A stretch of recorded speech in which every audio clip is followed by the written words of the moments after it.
राजस्थान की चूरू लोकसभा सीट से कांग्रेस प्रत्याशी राहुल कसवा ने बीजेपी के देवेंद्र झाझड़िया को बड़े अंतर के साथ हरा दिया है और इसके साथ ही लगातार तीसरी बार राहुल कसवा ने इस सीट से अपनी जीत दर्ज की है। इससे पहले लोकसभा चुनाव 2014 और 2019 में भी राहुल कसवा ने बीजेपी के टिकट पर इस सीट से जीत दर्ज की थी, मगर इस बार जब पार्टी ने उनका टिकट काट कर बीजेपी ने देवेंद्र झाझड़िया को अपना प्रत्याशी बनाया तो राहुल कसवा ने बीजेपी से बगावत कर दी और वो कांग्रेस में शामिल हो गए और कांग्रेस के टिकट पर चुनाव लड़कर जीत दर्ज की है। राहुल कसवा की इस जीत के बाद इस इलाके में सियासी सरगर्मियां बढ़ गई है। राहुल कसवा की जीत के बाद हुआ कुछ यूं कि बीजेपी के दिग्गज नेता राजेंद्र राठौड़ के घर की सुरक्षा को बढ़ाना पड़ा। ये तो आप सभी जानते हैं कि राहुल कसवा और राजेंद्र राठौड़ के बीच लंबे समय से अदावत है और राजस्थान विधानसभा चुनाव 2023 से यह अदावत जग जाहिर हो गई है, यानी कि अब किसी से छुपी नहीं है। आज इसी पर बात करेंगे कि आखिर ऐसा क्या हुआ कि राजेंद्र राठौड़ के आवास की उनके घर की सुरक्षा को बढ़ाना पड़ा। देखिए इस रिपोर्ट में। दरअसल बीजेपी के दिग्गज नेता राजेंद्र राठौड़ के आवास की सुरक्षा राहुल कसवा की जीत के बाद बढ़ा दी गई और आप देखिए कि इस दौरान सुरक्षा में जो पुलिस लगी थी उसके भी हाथ पांव फूल गए।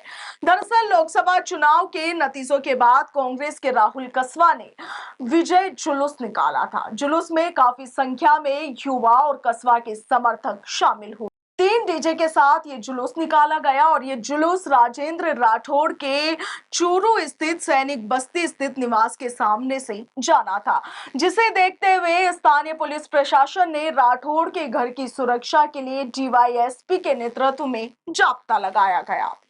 जैसे ही जुलूस राजेंद्र राठौड़ के निवास के सामने पहुंचा, वैसे ही कसवा समर्थक उनके निवास के सामने डीजे को रोककर नाचने लगे और नारे लगाने लगे। मामला बिगड़ता देख पुलिस जाप्ते ने समझाइश कर समर्थकों को उनके आवास से आगे की ओर रवाना किया। तकरीबन 5 मिनट तक डांस करने के बाद जुलूस राठौड़ के निवास के सामने से निकला और तब जाकर कहीं पुलिस प्रशासन ने चैन की सांस ली। गौरतलब है कि लोकसभा चुनाव से पहले राहुल कसवा बीजेपी में थे। साल 2023 के विधानसभा चुनाव में 7 बार के विधायक राजेंद्र राठौड़ तारानगर से चुनाव हार गए थे और उनके समर्थकों ने हार का ठीकरा राहुल कसवा पर फोड़ा था और उन्हें जयचंद और विभीषण जैसी उपाधियों से संबोधित किया था।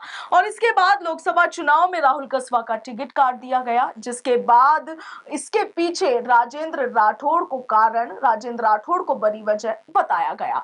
इसके बाद राहुल कसवा ने बीजेपी छोड़कर कांग्रेस ज्वाइन कर ली और चूरू से बीजेपी के देवेंद्र झाझड़िया के खिलाफ चुनाव लड़ा। वहीं चूरू लोकसभा सीट पर नतीजे इस बार काफी चौंकाने वाले रहे। राहुल कसवा ने बीजेपी के प्रत्याशी देवेंद्र झाझड़िया को 72,737 वोट से हरा दिया है।